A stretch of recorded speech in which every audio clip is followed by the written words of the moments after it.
All right, good afternoon. It's 3 o'clock. Let's open the MARESUNEX Seminar. Welcome everybody here in the room, and welcome those who are joining us remotely. As always, I give you a quick run of show today. We will introduce our speakers, then have 40-minute presentations, after which we will have a quick 5-minute breakout of discussions in small groups. Those who would like to join the breakout room online are free to do that, or you may also choose to just hang out for a little bit and join the discussion, the Q&A after that. So with that, it is my great pleasure to welcome Dale Kerner and Emily Hendrickson from Integra Resources. Dale Kerner is the Vice President for Permitting. He is an Idaho licensed professional geologist with 26 years of experience with a focus on mineral exploration, mine development, permitting, and NEPA, which we have heard quite a bit of a week ago. Mr. Kerner began his career in environmental consulting with positions at Brown and Caldwell and Haley and Aldrich. Previous to joining Integra Resources as the Vice President for Permitting, he has served as a permitting manager at Perpetua Resources, which recently received a final record of decision from the U.S. Forest Service for the Stibnite Gold Project. Mr. Kerner is an active member of several professional associations related to mining and aims to build meaningful connections between the mining industry, the public, and educational institutions. For example, he spearheaded the creation of the Idaho Mining Advancement Project, IMAP, which has recently been a topic here in our class. Dale Kerner holds a master's in geology from Boise State University and a bachelor's in geology from the University of Wisconsin. Emily Hendrickson has 10 years of experience with stakeholder engagement, tribal relations, and government affairs. She currently serves as the manager for external affairs in the United States for Integra Resources. Hendrickson creates value through meaningful stakeholder engagement and collaboration early in project development, with emphasis on historically underrepresented stakeholder groups. Ms. Hendrickson is a past president and current executive committee member of the Women's Mining Coalition. In 2023, the Idaho Business Review recognized her with the Accomplished Under 40 accolade. Emily Hendrickson holds a bachelor's degree in communications from Colorado State University and an MBA with concentration in sustainability and environmental compliance from Southern New Hampshire University. Please help me welcome Emily Hendrickson and Dale Kerner. Thank you very much. So Dale and I are going to kind of just bounce off of each other a bit today. Dale, I'll drive from over here if that's all right. Sure. So we're going to talk today about our DeLamar project. I'll touch briefly on some of the other assets and operations that Integra has, but Dale and I are based here out of Integra's Boise office. And while we definitely have work related to our projects in Nevada, our real main focus is the DeLamar project here in Southwest Idaho in Owyhee County. So what we're going to focus on today, this is a photo of Florida Mountain, one of the deposits out at the DeLamar project, and what it looks like today. This photo was taken a couple years ago, but nothing's changed except for there's probably less snow out there. On the back side of that high wall there is Silver City. So if anybody's familiar with Silver City, that's just how close we are to our good neighbors there. And what we're going to talk about today is, what it takes to take a mining project that it last operated from 1977 to about 1998 or so. They shut down the mine. The last operator shut down the mine, not because the resource was depleted, but because the price of gold and silver dropped too low. The mine was no longer economic. So it was put into full closure and fully reclaimed. And now, like we're seeing all across the country, metals prices are back up, and you're seeing companies go in and re-examine these past producing mine sites. So what we're going to talk about today, again, we'll introduce you a bit to Integra Resources, talk just slightly about the historic district and the longstanding ties to mining in the district. We're going to talk, hopefully it's all very fresh in your minds after Krish's presentation last week, but we will be entering the NEPA process at our DeLamar project this spring. And so looking at what those changing NEPA regulations look like for a project that's just starting that process. We're going to talk a lot today about how our plans over the last 8 years have been refined and adjusted and made much better all along the way because we've gotten out there very early, studied the environment, and also explored and engaged with communities and tribal nations. And then we'll end talking a bit about Integra's life of mine and first of its kind in the United States relationship agreement with the Shoshone-Paiute Tribes. And I believe Rachel Thacker is speaking next week. So it'll be interesting to hear about that from her perspective, but how that really kind of combines support for tribal sovereignty, culture, and development of a big project. Cautionary notes, because we're going to make some forward-looking statements. Hope everybody has really good eyesight. I like to show this photo. This here, the woman there, her name's Kim Richardson.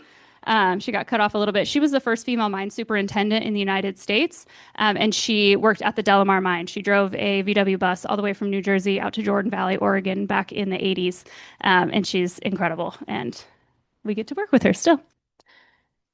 All right, so who is Integra? Growing precious metals producer. If anybody's ever heard me present, we used to be a development stage mining company, but we bought an operating mine in November of 2024. We bought the Florida Canyon mine. If you've ever driven from here to Reno, you've driven past a mine just outside of Winnemucca that has a big American flag on the side of the shop. You can see it from the highway. We own that now. And then we've also got some other development stage, exploration stage assets down in Nevada as well. So all of that really makes Integra a company focused on the Great Basin of the Western U.S.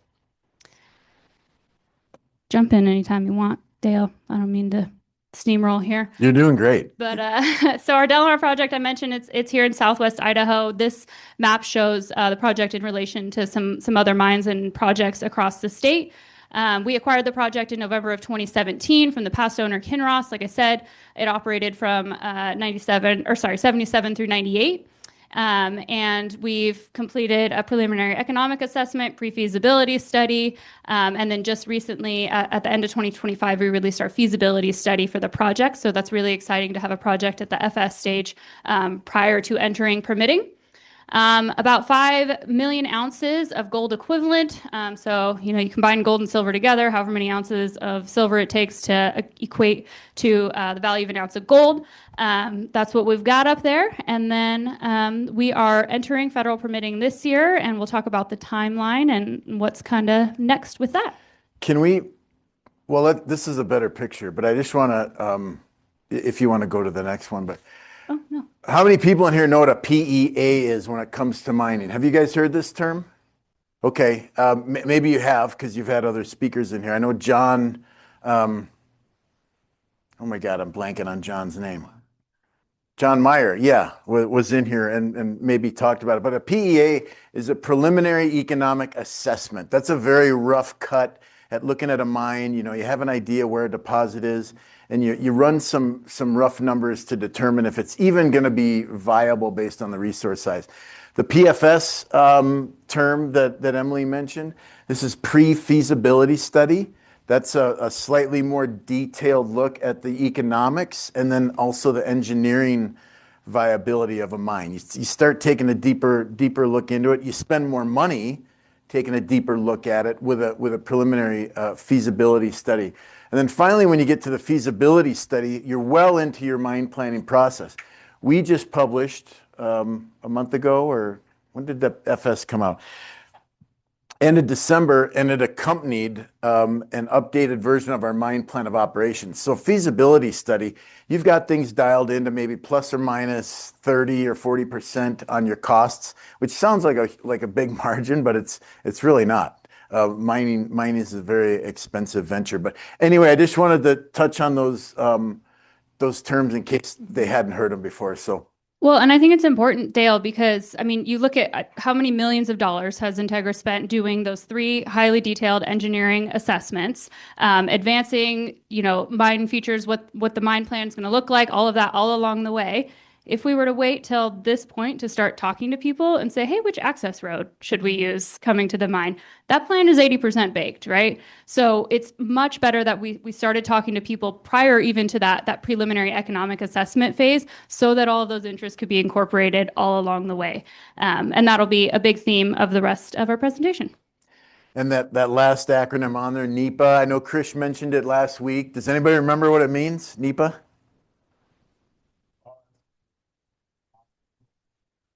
You know what?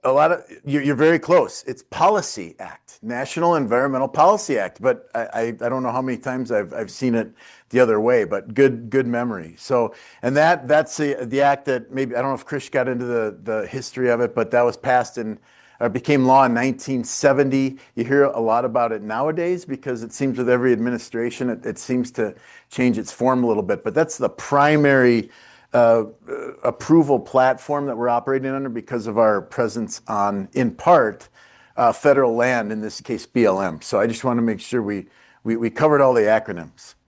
Perfect. Thank you, Dale. So just very briefly to touch on kind of the mining legacy that has existed out in Owyhee County since 1863. That's when gold was discovered in Jordan Creek. So you had placer mining in the creek, gold panning, all that fun stuff. And then as technology advanced, you saw additional use of mercury, eventually cyanide usage in processing. You saw mills being constructed. I think the population of Silver City at its height was like 40,000 people or something insane. The Swan Falls Dam was built to supply power to the Silver City mines. And it was, one of the first places in Idaho to get electric power because of the mines in that area. And my friend Dennis Stanford here, I always like to talk about his quote. There's a long legacy of miners and ranchers working together in this district. We face a lot of the same challenges. We're working together with a lot of the same resources. Water is sacred to all of us. Dennis is kind of famous for saying that ranchers came to this country, to Owyhee County, to feed the miners that were there. And, there's a long history of us working together. There's also a long history of boom-bust mine cycles in this area and in Owyhee County. Just as recently, right, as the mine closing in the late 1990s, that was 150 or so jobs that left the county, pretty intense tax contributions to the county. So those are things we're also considering as we're working with stakeholders and communities to prepare for the new iteration of the mine. You want to kind of orient us here, Dale? Sure. We are looking to the northeast here from the southwest corner of Idaho. So we're just southwest of the DeLamar mine area, and we're looking to the northeast towards Boise and Nampa and Caldwell and the whole valley here. So again, Emily mentioned this is a legacy district. Legacy means historical. So when we use that legacy term, that's basically what it means is that in the case of legacy features, it's pointing to a pre-existing feature. But anyway, so there's kind of the big ticket items to know about DeLamar, that there are two primary deposits. Now, Emily spoke about placer mining earlier. Placer mining is when you find gold in the stream. It's weathered out of the rock. It's been transported by fluvial systems. It's been deposited and you find it in a stream. That's a great way to find lode systems. All right, we're in lode rock here. This is the gold before it's weathered out of the rock. It's where it was originally deposited in this epithermal system in the rock. So two deposits like that, and as you can imagine, they're shedding gold into the surrounding drainages. So I don't know if there are any geologists in here. Largely into Jordan Creek, which runs kind of along the property boundary. And there's Silver City over there on the east side and the other side of Florida Mountain. So two deposits, somewhat similar, of course, in their origin, but this is what we're going to be mining. You can see the historical activity here. This is not a green field, as we call it, mine site. This is a brownfield mine site. So it's been mined in the past. It's got legacy features on it. So there's opportunities for incorporating modern practices to put some of those waste materials in modern engineered facilities. But there's also still a resource here. And what's going to fund this reclamation is the resource that we're going to continue to mine here, which includes both gold and silver. There's a lot of silver in this system. But when we talk about and look at the plan view later, we'll talk about the DeLamar deposit, which is on the left, and the Florida Mountain deposit, which is on the right. Now remember that our mine in Nevada is called Florida Canyon. It's horrible. Yeah, I found it confusing too. So we got a Florida Mountain here, we got a Florida Canyon in Nevada, and I'm wondering who from Florida was here. Anyway, this is and then the haul road between these two features, and Jordan Valley is over this way about 20 plus miles. So just to orient you. We always also want to recognize that our project area, which is in this little red box here, is on the traditional territories of the original Boise Valley people. So the Shoshone-Paiute Tribes up in Fort Hall, the Shoshone-Paiute Tribes down in Duck Valley, the Fort McDermott Paiute and Shoshone Tribes in Fort McDermott, the Warm Springs Tribe over in Oregon, and the Burns Paiute Tribe also over in Oregon. So when we talk about engaging with tribal nations, those are the 5 tribes that have interest in our project area. And just more photos of what the project looks like today. Cattle do graze on the mine site. And definitely, so there was a mill up there previously that was deconstructed and removed. A lot of the old infrastructure was removed, but of course, as Dale mentioned, this is what we call a brownfield site. So there's still some existing infrastructure up there today. This photo up in the top corner is the truck shop. We use that as a truck shop. We'll revamp, upgrade that infrastructure for future mining, and we'll talk a lot. There's a big emphasis where we have so many acres so much surface disturbance that has already occurred out there. We've put a major emphasis on placing any new infrastructure or features that we're going to need for the future operation on these areas that have already been disturbed. So case in point, using the same location for the truck shop and just upgrading it. So just very briefly, we're going to just talk because the economics of this project are going to be very impactful for our local communities and for the state.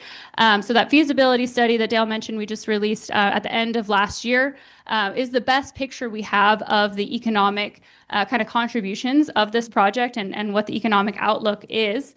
So net present value. So what's the value of all the ore we'll be able to recover out of this asset at current gold prices. So at this time it was $4,250. When I looked at gold yesterday, we were creeping back towards 5,000. It's $1.7 billion worth of value in this project. And we'll talk on the next slide about tax contributions and things like that. But a 10-year initial mine life, 300 direct family wage jobs. So the average wage of a miner in the state of Idaho, the Idaho Mining Association last year, I think said about $109,000. It costs us $1,480, or it will cost us $1,480 to produce 1 ounce of gold equivalent. So 1 ounce of gold, that's what it costs. So, you take the $4,250 and that's your profit margin. 106,000 ounces is what we'll produce on an annual basis over the average of the life of the mine. There's a bit front loaded in the first few years of the mine, but that kind of makes this project a mid-tier producer kind of compared to some of the other mines in the country.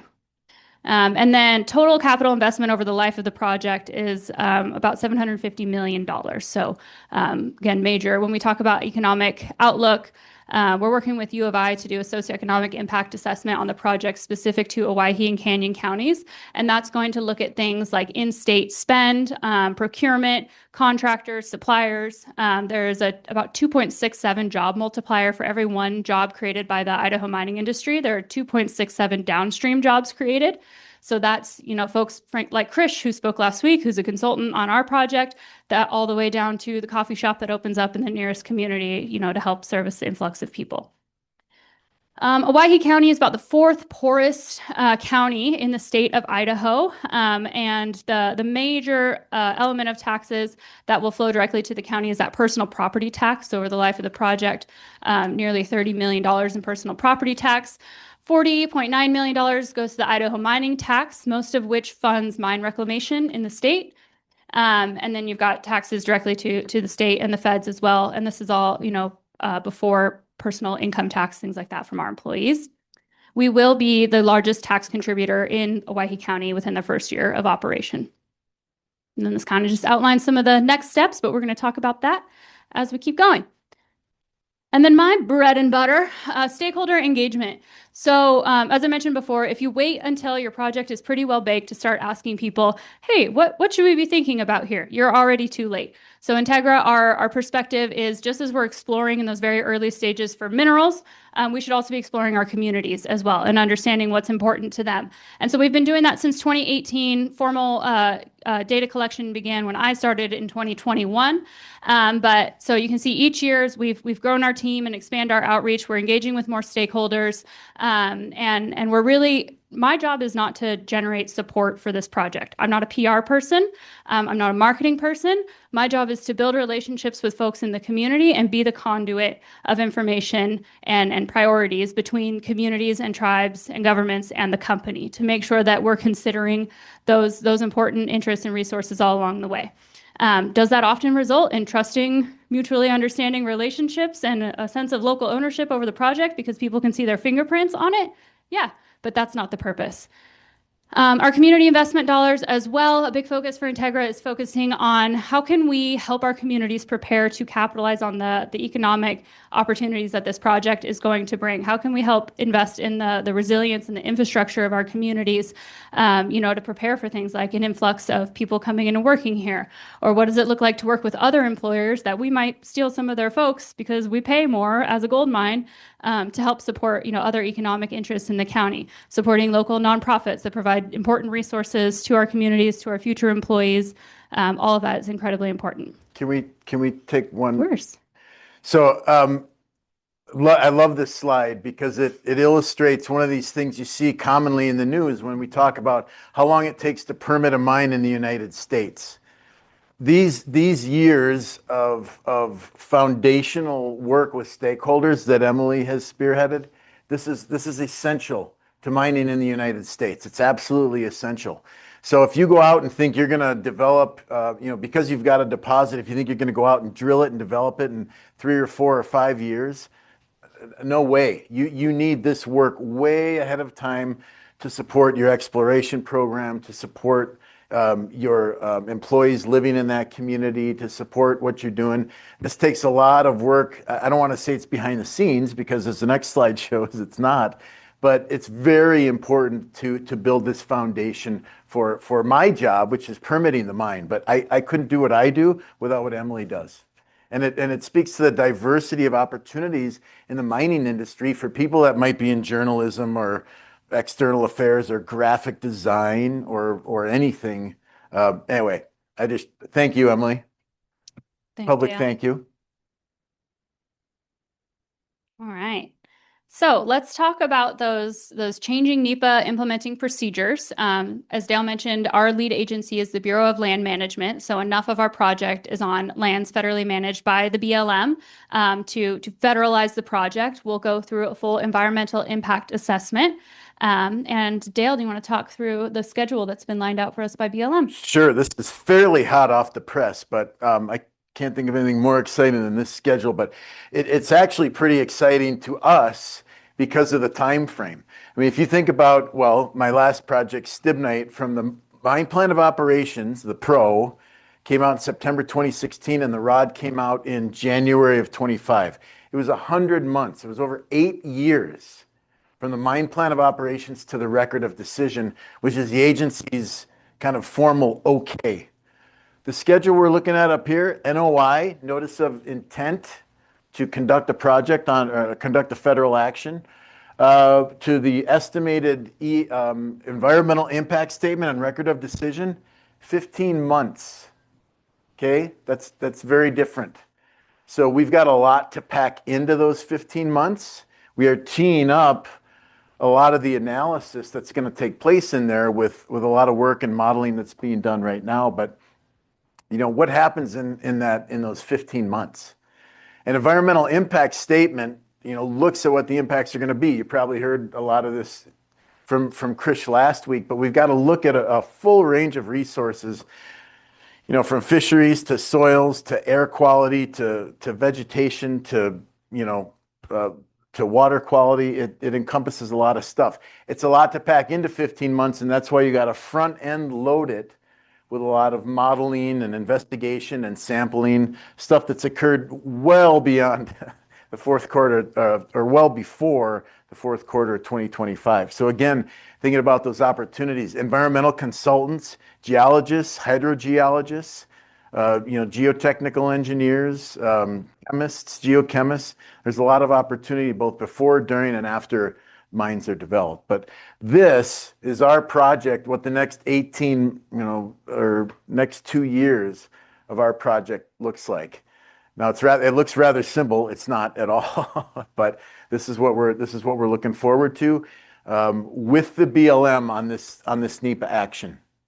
So one of the things, and here the alternatives feasibility here. So we put forth our project. We put forth our mine plan out there, and it's been through a number of iterations where we've tried to make it better and better and better.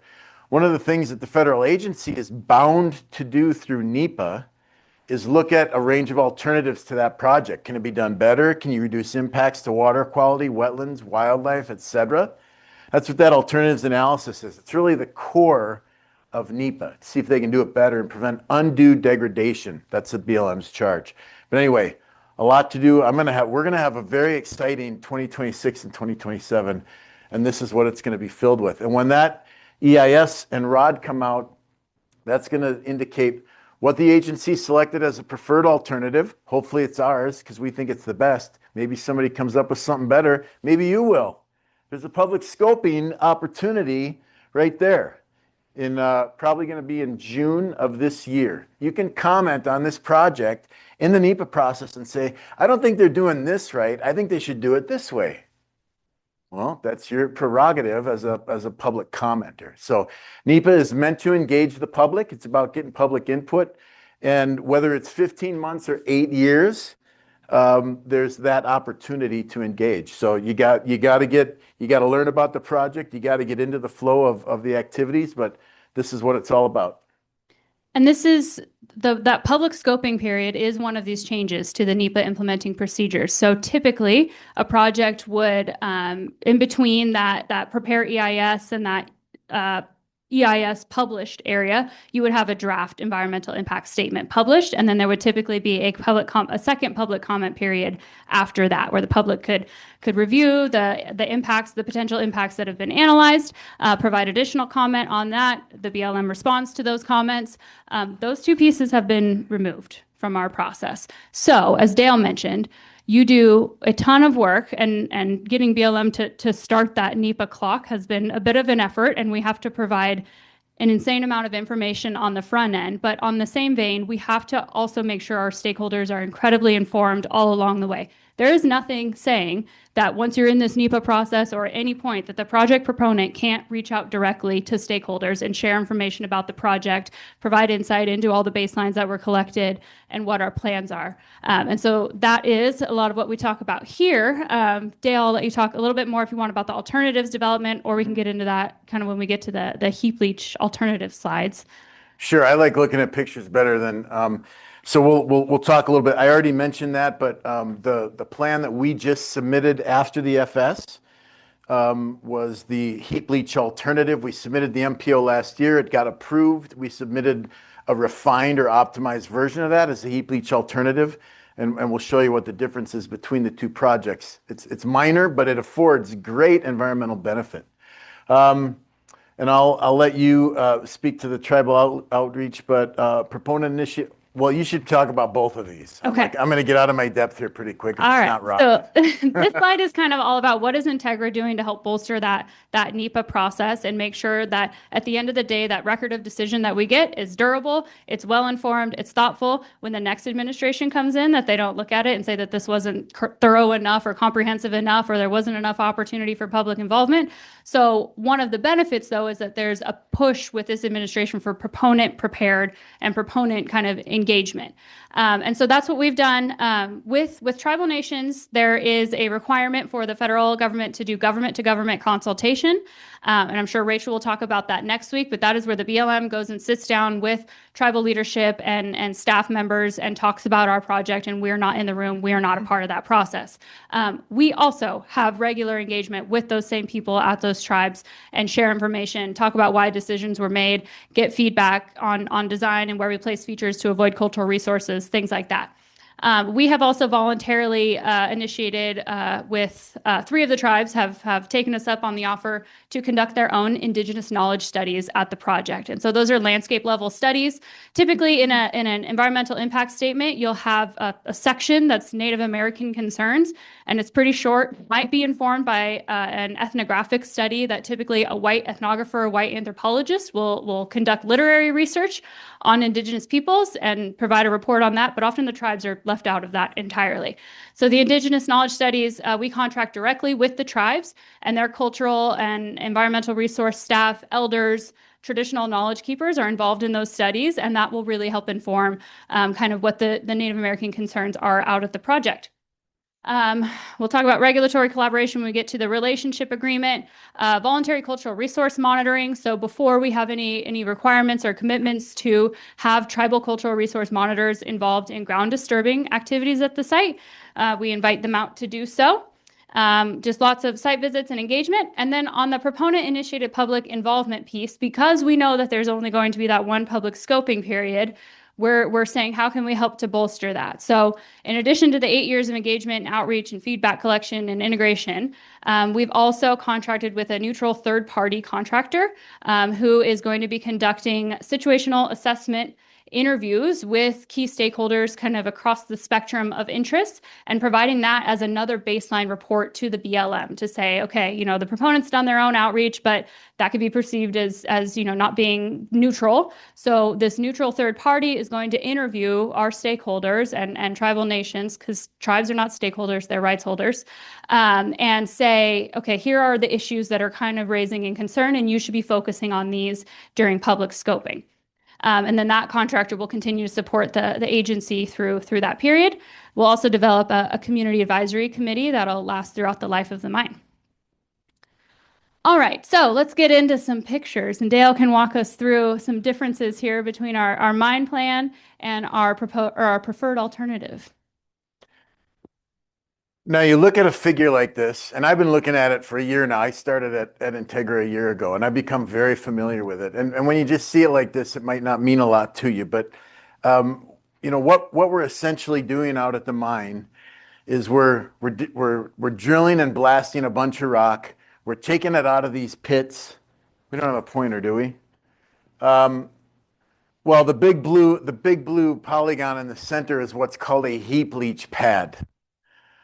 And we are going to leach the gold and silver out of this broken up rock using cyanide.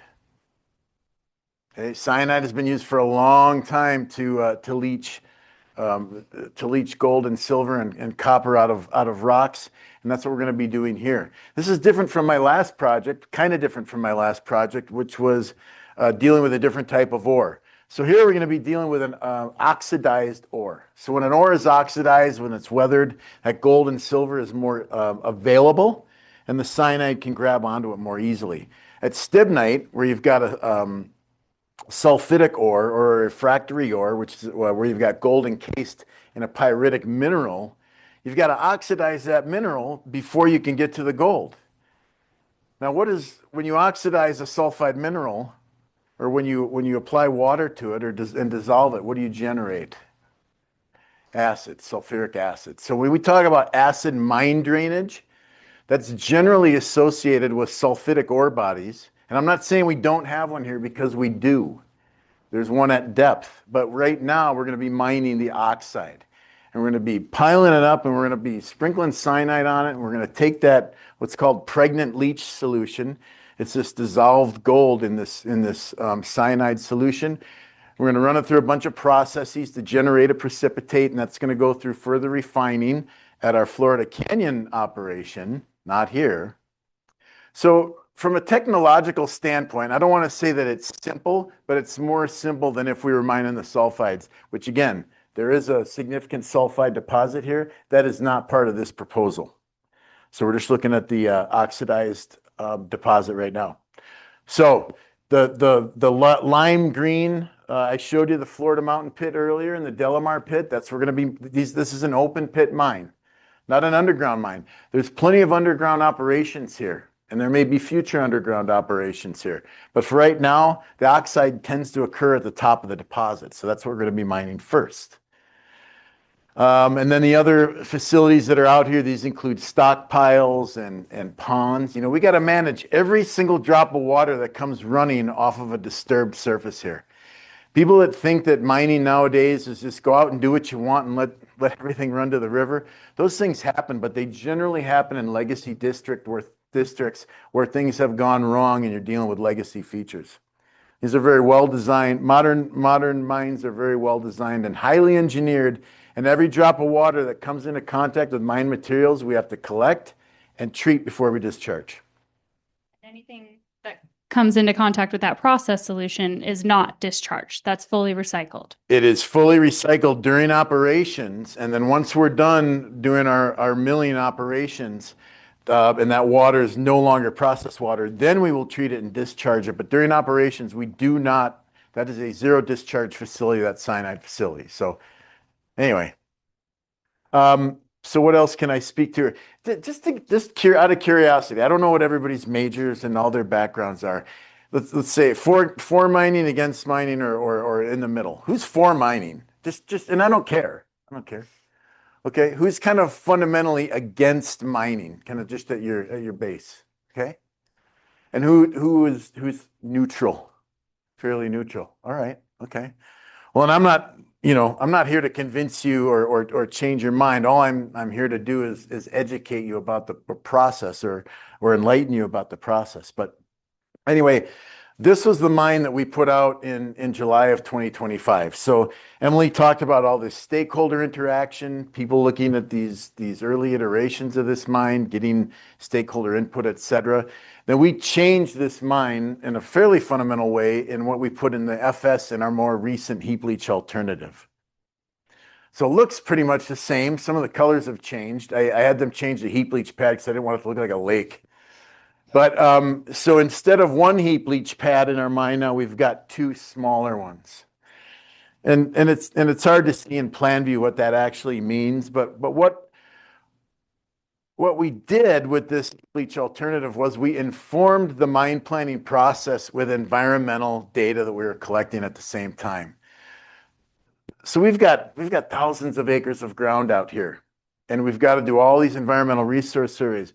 One of the biggest ones that we do, one of the most important ones we do with regard to water quality is the wetlands, streams and wetlands, WOTUS, Waters of the U.S. We have to delineate every wetland and stream that's out there to determine what our impacts are going to be to them. And we have to mitigate for all those impacts. What we did with this heap leach alternative mine design is we moved some of these features, we split them up, we shuffled them around to avoid and minimize our impact to wetlands. Now we are going to impact about, what did I say? 37 acres of wetlands.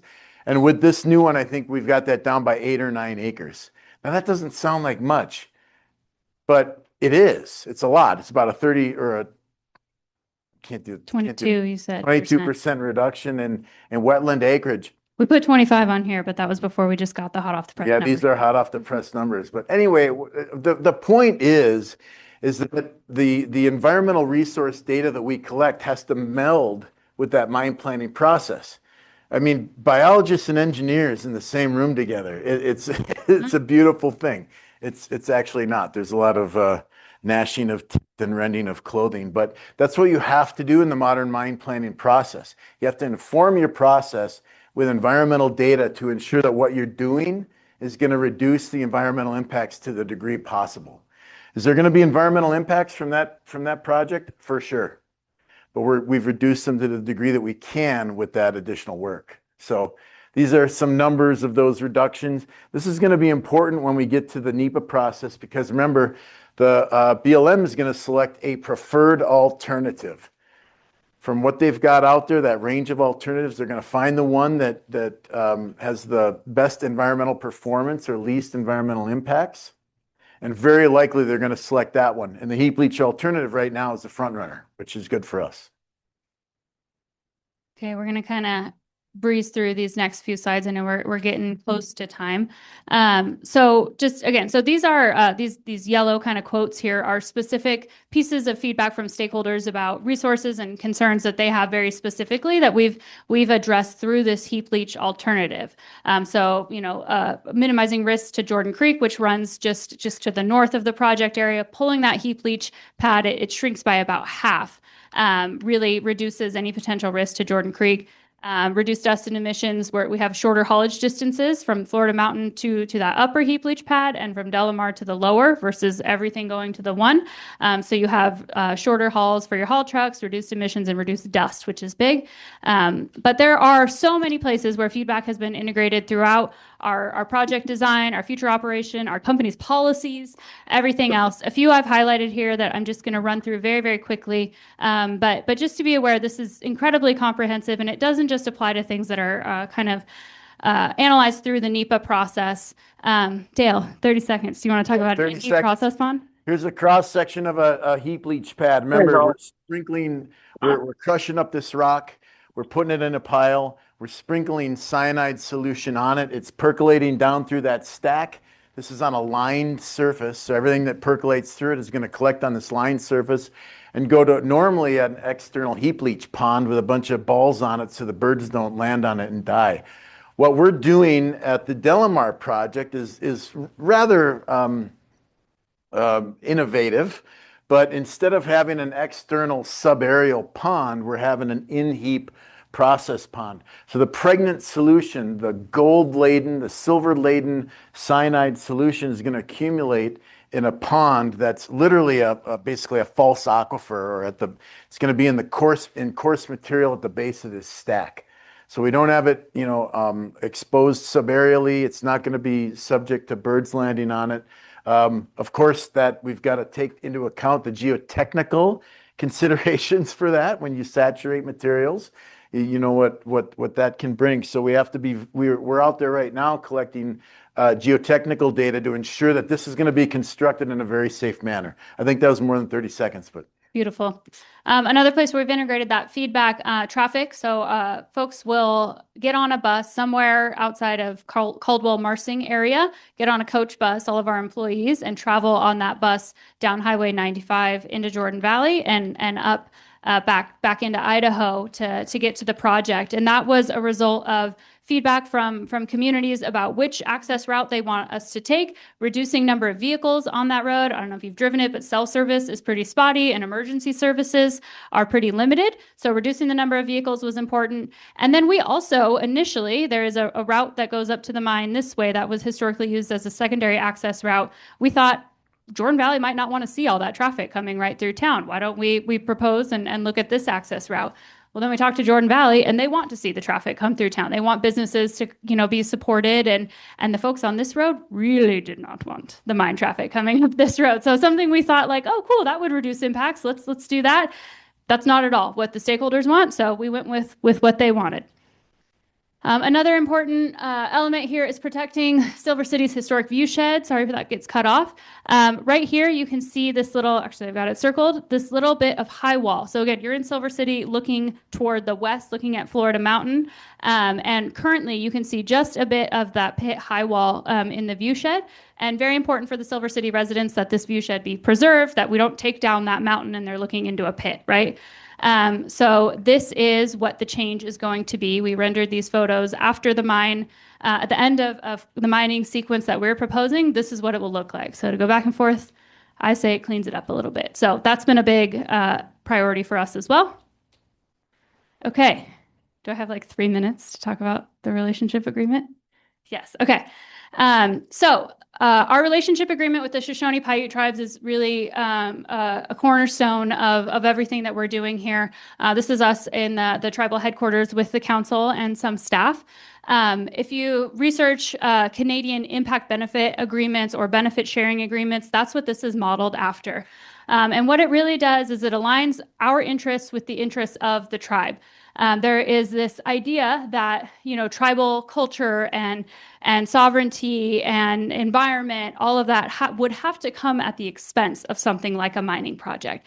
But is there a world in which a mining project can support all of those things? So this is much more, although there are fiscal benefits of the agreement, including the tribes being granted equity ownership in the company. So we have a fiduciary responsibility to shareholders as a publicly traded company. Well, if the tribe is a major shareholder of our company, we have an even greater responsibility to them. There will also be revenue sharing mechanisms as well. So, the better the mine does, the more economic opportunity that's generated for the tribe. But beyond the fiscal benefits, this is really a co-management agreement. So there are elements like our regulatory collaboration protocol. So we work closely with folks like Rachel, and we sit down and we look at those plans together. We look at the micrositing of exactly where features are. One of Rachel's big comments was concerns about water and processed water interactions with birds, wildlife, cattle. So we've been able to integrate the in-process or the in-heat process ponds. So things like that, so that when the tribe also goes to consultation with the federal government, typically what happens is the BLM will show up with a big stack of papers and, they'll talk about our project for about 5 minutes, and they've got a bulleted list of a bunch of different projects. They're going to talk about a transmission line. They're going to talk about grazing, and they're going to talk about the DeLamar project, but they're going to be left with this giant stack of resource baselines, our mine plan, models, and given 30 days to comment on that. And if they don't provide a comment, then it's assumed that they have no problem with the project. And that doesn't sit right with any of us. So the idea is that the tribes are brought along all along the way. They're part of those design decisions. And I'll mention too, we have a formal signed agreement with the Shoshone-Paiute Tribes, but this opportunity is open and we're progressing with other tribes as well. So this is not just tokenization of one tribe, but we've got a chairman at the Shoshone-Paiute Tribe who has really strong mining knowledge. Yeah, that's kind of the highlight, why it makes sense for Integra. We believe, we're not a fly under the radar company. And I don't think that is serving the mining industry very well, and it hasn't for many years. So being open, honest, showing up with integrity, and incorporating others' interests all along the way, results in a tribal chairman coming with you to meet with the Secretary of Interior, saying that this mining project is going to be a good thing for his people. And for the Shoshone-Paiute tribes, and they populated this information from their perspective, mining is happening all around them. Their reservation straddles the Idaho-Nevada border. And so they have all the northeastern Nevada mining right in their backyard, and all over their territories. But this approach gives the tribe a seat at the table to make decisions, and express their rights to sovereignty. This partnership model, at DeLamar, the tribe intends to apply to anyone else proposing a project on their traditional and contemporary homelands. Hey, this is how we do business. This is how you come to the table with us. And truly, the idea is that it puts the profits of the mine to the work of the tribe. Thank you. That was wonderful. And all this is happening just 2 hours outside of Boise. So this is wonderful. Thank you so much. We have 3 questions up here that are prepared for us. So we'll take 5 minutes to talk about these. You can read them on your own. If there's somebody or at least 2 people who would like to join the breakout room, we will see if this is happening. And then we'll reconvene here in about 4 or 5 minutes for an Q&A. Hey, I just want to thank you guys for the opportunity to come and give this presentation. I didn't mention it at the outset, but I want to say it right now. I appreciate that this class exists and that you're offering this opportunity for multidisciplinary presentations and sharing of information. Thank you. It's fantastic. Like you that come in here that bring this actually to life. So thank you so much for being here. And it's these students who care enough to take a class like this. So thank you all. Yeah. Okay, there's some talking going on. We were talking in front of here of various topics already related to this. And there is a first question, right? Jacob. Okay. When compared with, let's say, the Biden administration, how has the Trump administration been treating mining companies? And would you say the regulations have gone better or worse as far as opening a mine? Being in Washington, D.C. during a Trump administration as a representative of the mining community is a very different experience than doing so with the Biden administration. We actually don't have a photo of it, but I often show a photo when we talk about the relationship agreement. Steve Feldges was the Biden administration's Deputy Assistant Secretary for Lands and Minerals. And he, had a lot of influence over kind of mining policy. The Interagency Working Group on Mining Reform is a really interesting document. If you want to check it out, he came up with us to learn about that approach. So I think I have personal thoughts and then I have mining industry thoughts. Personal or fine? Effort to the NEPA process absolutely has been made. We talk about things like alternatives development. There has been a history of looking at alternatives that are not even near feasible for a project, economically, technically, environmentally, things like that, right? So kind of focusing on what the scope of the analysis is I think absolutely a benefit. And a NEPA process, even something that's about public involvement and engagement, taking 8 years, the burnout that causes for communities and stakeholders is challenging. And for them to kind of manage that across many projects, that's a lot to ask of people. So I think like being really clear in what the project is, what we're studying, what we're asking, that's all very positive. We'll see how some of these new NEPA implementing procedures shake out in courts and things like that. And that's why we're placing such a big emphasis on really bolstering that process and doing everything within our power. Yeah, 8 years is too long to take a mine through NEPA. In my personal experience, and I don't think you need 8 years to adequately look at the impacts of that and mitigate for them and design protective systems.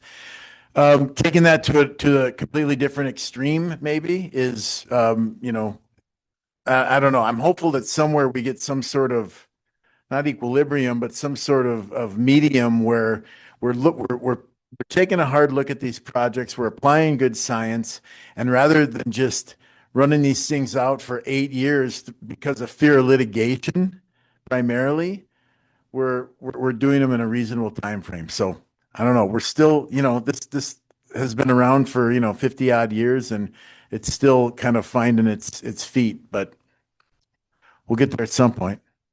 I had a question about the public comment period post or about the environmental impact statement draft. So it strikes me that removing that comment period reduces some public oversight of the project. And I guess I have two questions. What is the public able to see or learn before that comment period that's coming in June? And then also, are you guys, as a company that's trying to be open and forthwith to the stakeholders in the area, are you guys open to allowing a public comment period after the environmental impact statement draft is out without, or even though that's not a requirement of NEPA? Do you want to talk about what's like on e-planning? Typically what gets included in there? I can tell you what I think is going to be included in there. So the notice of intent is going to include information for public review to allow people to provide informed opinions about the scoping process. So what I would imagine is going to be included on there is our MPO, the Mine Plan of Operations that was submitted last July and determined complete in August of 2025. What am I doing wrong here? The heap leach alternative is going to be on there as well. I would imagine the baseline studies and all the environmental monitoring that's been conducted out there. So it's going to be, fairly comprehensive. And again, this is going to be a scoping comment period. So if you review those plans of those mine plans of operation, and you have a concern about water quality or you have a concern about wildlife or whatever, that scoping period is meant for you to contribute those comments to the agencies and say, this is what I care about. I want you to demonstrate to me that what I care about is going to be protected over the course of this process.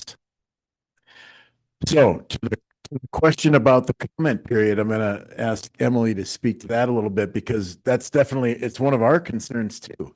So this is where like the politics of the thing gets involved here, and an administration that's trying to demonstrate that this procedure works well and that NEPA has been blown out of proportions and all of that. So we're walking that fine line very actively right now of expressing our desire to the agencies for a very robust and a robust review process and ample opportunities for public involvement. I mean, when I talk to even our most supportive stakeholders and talk about this changing NEPA process, and that we've been talking for years that there will be multiple opportunities for public comment, and you'll be able to review the draft impact statement and provide comment on that, which is very different than providing comment on, I talk about the tribes receiving a big stack of technical reports.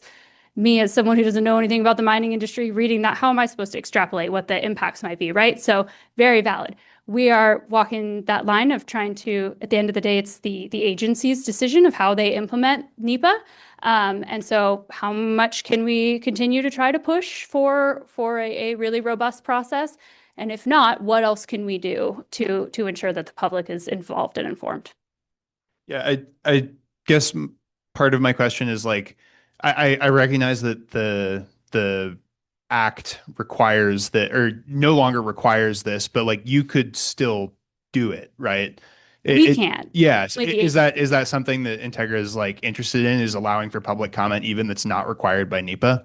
So that's part of what we're doing with bringing on that third-party contractor. That group, it's called the Langdon Group. They typically contract directly with NEPA, or sorry, with BLM to support public involvement.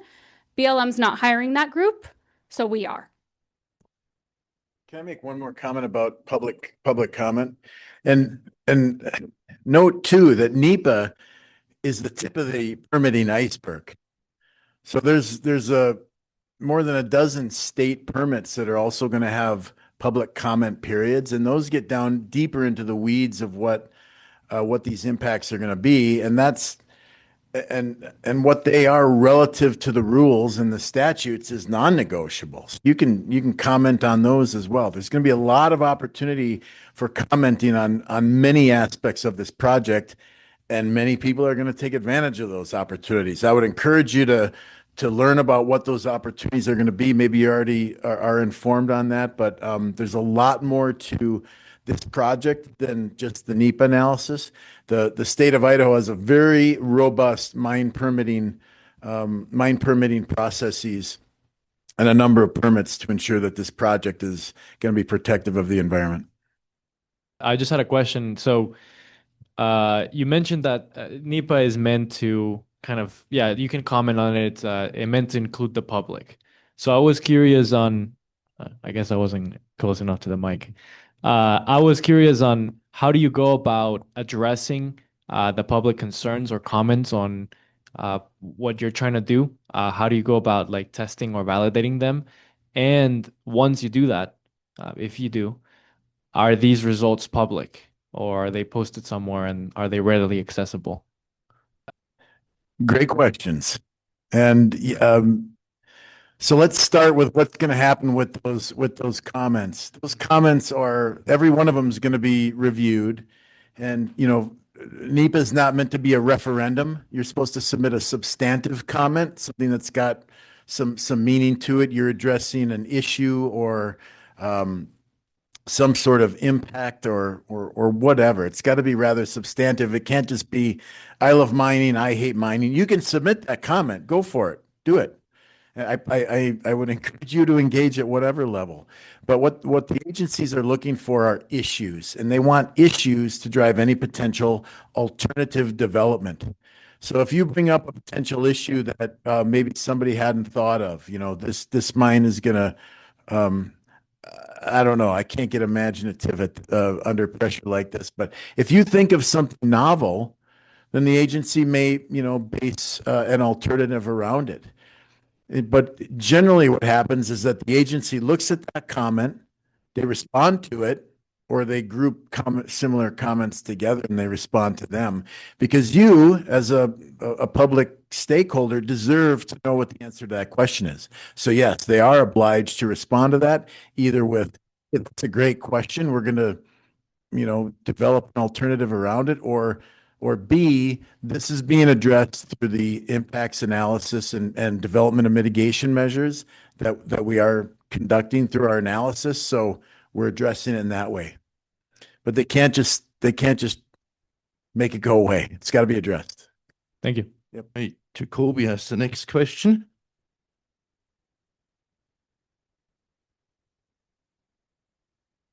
I was looking at your guys' website and I wanted to know a little bit more about your exploration projects, looking at like Black Sheep, War Eagle, Ocelot, and like Dune, Eden, Mar, and what that looks like in the future of mining with you guys.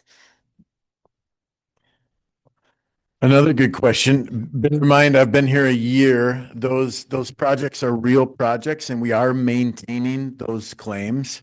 So I think it's probably well, potentially likely that those are going to be developed. Developing a project costs a lot of money. So, one of the advantages of the development of the DeLamar project is to help, in part fund some of those additional future activities. But we certainly don't have enough information now to put together a mine plan for something like those. But there is exploration included within the scope of activities in the DeLamar mine plan of operations. So exploration is something that's definitely of interest to us. But I think it's very important to note that the scope of the mine that's going to be approved in this process is limited to what's in the MPO and the heap leach alternative document. We can't pull a fast one. If we're going to do something where we want to expand the mine, we've got to submit a mine plan modification, and it's got to go through a whole new NEPA process. Other questions? Yes, here, Ari. Yeah, I wanted to get you guys' kind of opinion how the NEPA, like the timeline, has taken either 8 years or now it's kind of been fast tracked. And you kind of said earlier on that it seems a little too aggressive now. What would you say kind of like would be a good middle point where it kind of gets everything out of the way, but you don't have to wait, almost a decade to get everything done?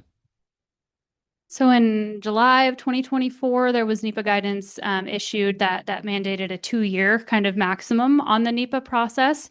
And I mentioned Steve Feldges earlier in the interagency working group, and there was kind of this battle between the mining industry's perception of how long NEPA and permitting holistically takes. As Dale talked a lot about, we've spent over $160 million so far on the DeLamar project before we make a single penny off of it. And that was at the end of last year. It's going to be significantly more by the time we actually get there, right?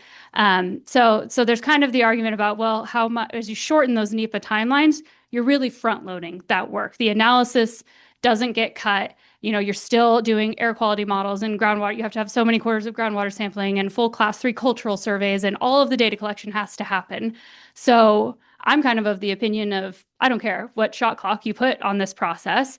Now, documents shouldn't just sit, something that needs a signature in Washington, D.C. to move on to the next phase of review. Should that sit on someone's desk for 9 months as a policy decision? Probably not, right? And there should be a little bit more oversight over that. Allow these projects to be thoughtfully and thoroughly analyzed, but have a clear process for how those move forward. What happens is, and we, especially before we acquired Florida Canyon, we were a company fully dependent on investor dollars. And what you get when in uncertainty around permitting timelines, that makes it really difficult to continue going back to investors year after year after year and saying, hey, can we have $10 million more dollars? Can we have $20 million more dollars? When you can't show any progress towards permitting, or when you have such uncertainty. And even now, we know we've got 3 more years of this administration, and then things might totally change again, and the whole process might change again. And just from a business perspective, that's really challenging. So I think as an industry, we just want like clear sideboards and expectations. Actually, I kind of have a follow-up to that one, because in your presentation, you guys talked about how you want to make sure that when a new administration comes in, that they don't reject the studies. And it reminded me of this thing from the book we're reading for class, The War Below. And in it, the Argentinian mine company starts talking about how they believe the United States has become regulatory unreliable, and that it's wishy-washy. It changes with the wind with administrations. And I wanted your opinions on, do you think we're applying the laws equally, or do you think it does get out of bounds during certain administrations? Boy, I will reserve my personal opinion, but what we want in the industry is some level of predictability about how long these processes are going to take. I'm on the inside. I know how much money we spend on good science and good data. It costs a lot of money. And the fact that the regulatory periods seem to be oscillating even ever and ever more to the extreme is I don't find it helpful. I think it would be great if there were a bit more collaboration on this so that there was a balance between good science, reliable science and regulatory timeframes that were predictable. That's really all we want. We'll spend the money, we're doing it. We'll do the science, we'll collect the samples, but we need predictability to the process. That would really help the industry. So did I, oh, you're going to add to that. Just add one thing. So a high-ranking official under the Biden administration told me kind of right after the election when he knew he was going to be on the way out the door, he said, it's going to be interesting to see what this industry does when their feet aren't being held to the fire anymore. When the path is made easier for them, are they still going to stand up and do the right thing? Do things like relationship agreements with tribes, all of that. And that's absolutely the approach Integra has taken is, hey, this is, and I think the rest of the industry, many are and more should, is saying, hey, here's our opportunity to stand up and say, okay, hey, like you're making that path easier, quicker, whatever it may be. But here's all the things we're doing to make sure that that's still really, like, I think this is the industry's opportunity to stand up and say, no, we're not our grandfather's mining industry. We believe in these things. We believe in thorough and thoughtful review and good science and stakeholder engagement. We're going to do that, whatever you tell us the requirements. Because NEPA is just the tip of the iceberg. The Idaho state statutes and regulations are robust and they protect, water quality and they protect air quality. And those are that you can go read the rules right now. And yeah, the cyanide rules are going to go into negotiated rulemaking this year, but that's to make them, more useful and a little more streamlined. It's not to reduce their effectiveness or reduce the amount of regulation that they have on the industry. It's about predictability. It's about reasonability. But I can't stress enough that NEPA gets a lot of the press. State permitting processes are really where the rubber hits the road with regard to what our water quality needs to be at the edge of at the mine boundary when it goes back out into the environment. This question kind of comes from an ignorance of the business model of Integra and mining companies, because you guys talk about this lengthy legislation process, not knowing if it's going to get turned on its head. You've already invested 160 million. You're going to invest a lot more. We're not making any money. Do you guys have any, I guess there's more clarification into how a company can even stay afloat in this kind of business where you're putting so much risk on a mineral that could then all of a sudden also just tank and put you out of business? So is this just not, like, how do you sleep at night, I guess, with all these factors? When gold's at 51.54 an ounce, I sleep pretty good. But yeah, there's risk. Of course, there's risk, and not every project is viable. One of the approaches to de-risking Integra was the purchase of the Florida Canyon mine and generating a solid revenue stream to help fund development projects. But yeah, there's a lot of projects that don't make it, and the market has a lot to say about that. If you're a geologist, if I was a young geologist right now, I'm a geologist, but I'm not a young one. I would have a pretty interesting summer because I'd probably have my pick of jobs. There's a lot going on, and sometimes it's not like that. When I got out of my undergrad, it wasn't like that. That's why I came to graduate school at Boise State University, because there weren't the jobs out there. But yeah, the industry is unpredictable, and it's part of its timing, a lot more of it's good planning and good deposits. But yeah, it's about 1 in 1,000 deposits go from a discovered deposit to a fully operating mine. 1 in 1,000. So it's an incredibly high risk industry. I don't know if I had our payback period on one of the economic slides, but it's like less than 3 years. So all of the money investors, the upfront capital cost being $350 million or something like that, plus the $160 million they've given us to date, they get that all paid back within the first 3 years of the mine life. So it's a high risk but high reward industry for those investors. Thank you so much. Thank you, Dale and Emily, for coming here. Thank you all for participating. Let's give a big round of applause